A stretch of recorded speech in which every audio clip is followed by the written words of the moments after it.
সারা দিন রোজা রাখার পর মাগরিবের আজান কানে আসতেই যখন প্রথম এক ঢোক পানি গলার তৃষ্ণা মেটায়, সুবহান আল্লাহ, কেমন একটা অদ্ভুত শান্তি পুরো শরীরে ছড়িয়ে পড়ে, তাই না?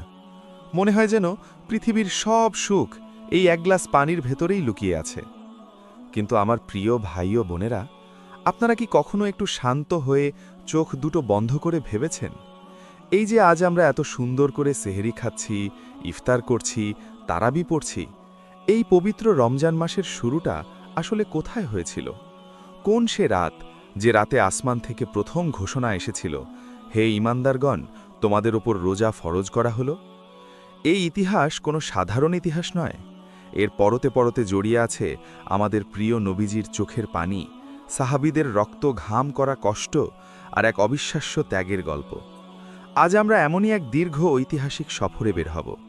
চলুন, এই যান্ত্রিক শহরের কোলাহল থেকে আজ আমরা ফিরে যাই ১৪০০ বছর আগের সেই উত্তপ্ত মরুভূমিতে। কান পাতুন, এখনও যেন শোনা যায় সেই হেরা গুহার নীরব কান্না। গল্পটা শুরু করার আগে আমাদের বুঝতে হবে তখন সময়টা কেমন ছিল।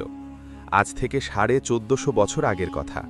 পুরো পৃথিবী তখন এক ঘোর অন্ধকারে ডুবে আছে, যাকে ইতিহাসের পাতায় বলা হয় আইয়ামে জাহিলিয়াত বা মূর্খতার যুগ। মানুষ তখন স্রষ্টাকে ভুলে গেছে, নিজের হাতে কাদামাটি আর কাঠ দিয়ে পুতুল বানাচ্ছে, আর সেই নিজ হাতে বানানো পুতুলের সামনেই মাথা নত করে কাঁদছে। একটু ভেবে দেখুন তো, যে পবিত্র কাবা ঘর হজরত ইব্রাহিম আলাহিসাল্লাম নিজ হাতে বানিয়েছিলেন এক আল্লাহর ইবাদতের জন্য, সেই কাবার ভেতরে আর ছাদে তখন ৩৬০টা মূর্তির মেলা। চারদিকে শুধু হানাহানি, মারামারি আর রক্তের নেশা। সবচেয়ে হৃদয় বিদারক ব্যাপার কি ছিল জানেন? কোনো ঘরে যদি ফুটফুটে একটা কন্যা সন্তান জন্ম নিত, বাবা তার মুখটা কালো করে ফেলত, আর রাতের অন্ধকারে সেই ছোট্ট অবুঝ নিষ্পাপ মেয়েটিকে জীবন্ত কবর দিয়ে আসত মরুভূমির উত্তপ্ত বালুর নিচে। পৃথিবী যেন পাপে পাপে ভারী হয়ে উঠেছিল। আকাশ থেকে ফেরেশতারা হয়তো এই নির্মমতা দেখে নীরবে কাঁদতেন। ঠিক এমন একটা দম বন্ধ করার সময়ে মক্কার এক কোণে একজন মানুষের হৃদয় খুব ঝটফট করছিল। চারপাশের এই অন্যায়, এই জুলুম তার একদম ভালো লাগত না। তিনি আর কেউ নন, তিনি হলেন সমগ্র সৃষ্টির সেরা মানব, আমাদের প্রাণের স্পন্দন, হযরত মুহাম্মদ সাল্লাল্লাহু আলাইহি ওয়াসাল্লাম। নবীজির বয়স তখন ৪০-এর কাছাকাছি। মক্কার আনন্দ ফুর্তি, মেলা, গানবাজনা এসব তাকে একটুও টানত না।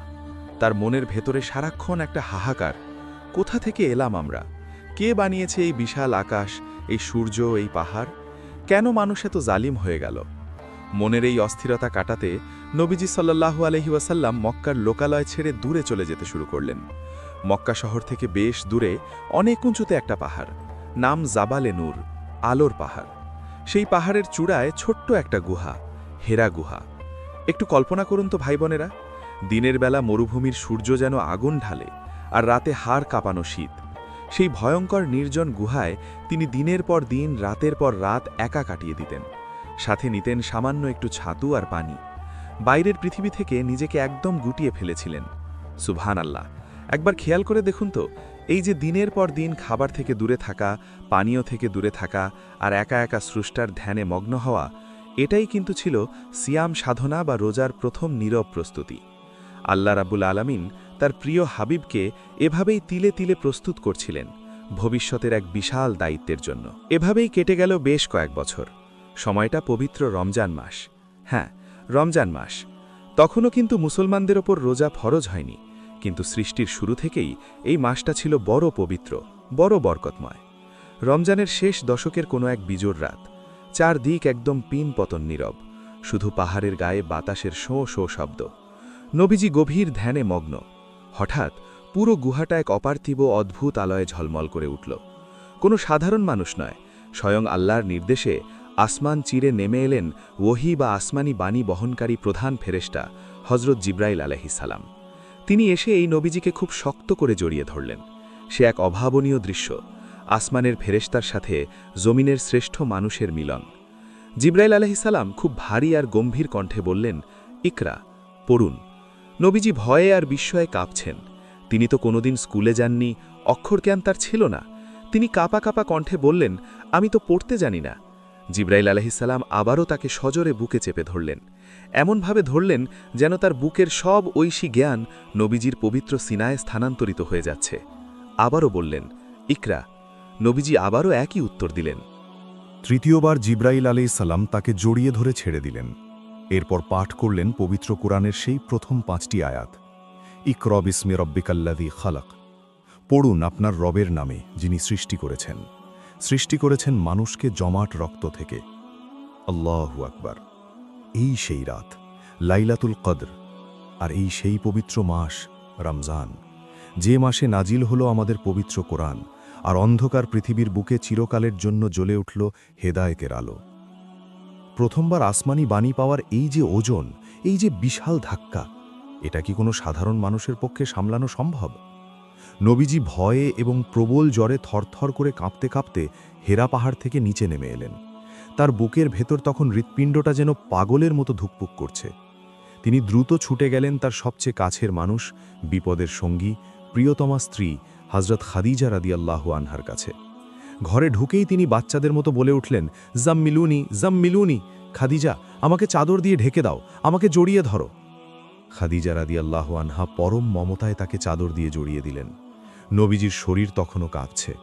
তিনি হেরা গুহার সব ঘটনা তার স্ত্রীকে খুলে বললেন, খাদিজা, আমার খুব ভয় হচ্ছে, আমার জীবনের কি হবে? তখন আমাদের মা হযরত খাদিজা রাদিয়াল্লাহু আনহা যে মায়াবী আর সাহসের কথাগুলো বলেছিলেন, তা শুনলে আজও চোখে পানি চলে আসে। তিনি খুব শান্ত ও দৃঢ় কণ্ঠে বলেছিলেন, কখনোই না, আল্লাহর কসম, আল্লাহ আপনাকে কখনো অপমান করবেন না।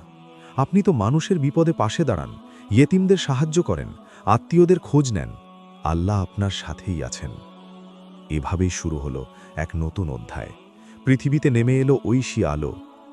কিন্তু তখনও মুসলমানদের ওপর রোজা রাখা ফরজ হয়নি। কোরআন নাজিলের পর থেকেই নবীজির জীবনে নেমে এলো চরম পরীক্ষা।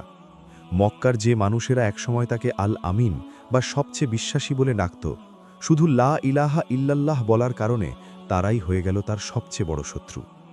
পরপর 13টি বছর মক্কায় নবীজি এবং তার সঙ্গীরা যে পরিমাণ কষ্ট আর নির্যাতনের শিকার হয়েছেন, তা কল্পনা করলেও আমাদের গা শিউড়ে ওঠে।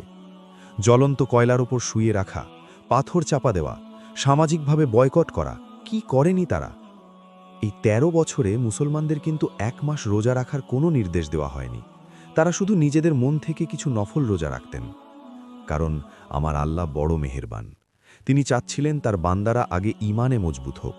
রোজা ফরজ করার মতো একটা বড় নির্দেশ দেওয়ার জন্য দরকার ছিল একটা স্বাধীন জায়গা, একটা শান্ত পরিবেশ। মক্কার এই জালিমদের শহরে সেটা সম্ভব ছিল না।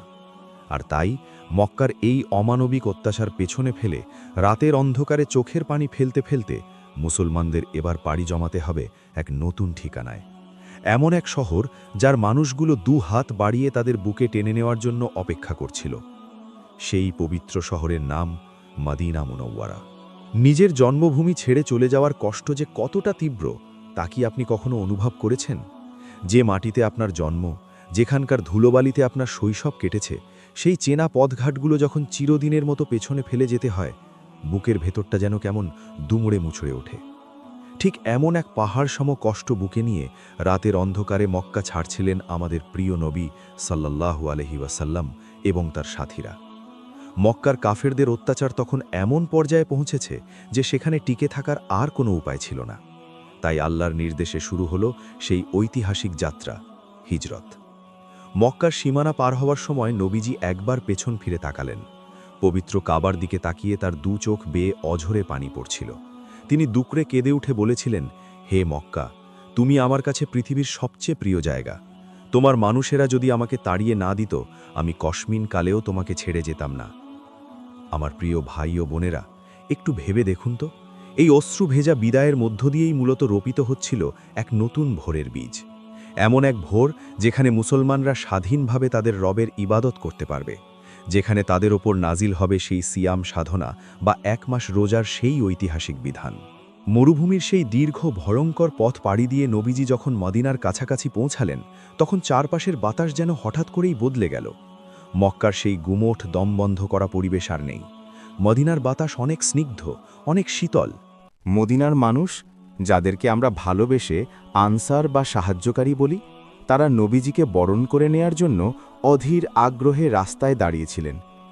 ছোট ছোট ছেলেমেয়েরা খেজুর গাছের পাতায় তাল মিলিয়ে আনন্দে গেয়ে উঠেছিল সেই বিখ্যাত স্বাগতম সঙ্গীত, তালা আল বদরু আলাইনা, অর্থাৎ আমাদের মাঝে আজ পূর্ণিমার চাঁদ উদিত হয়েছে।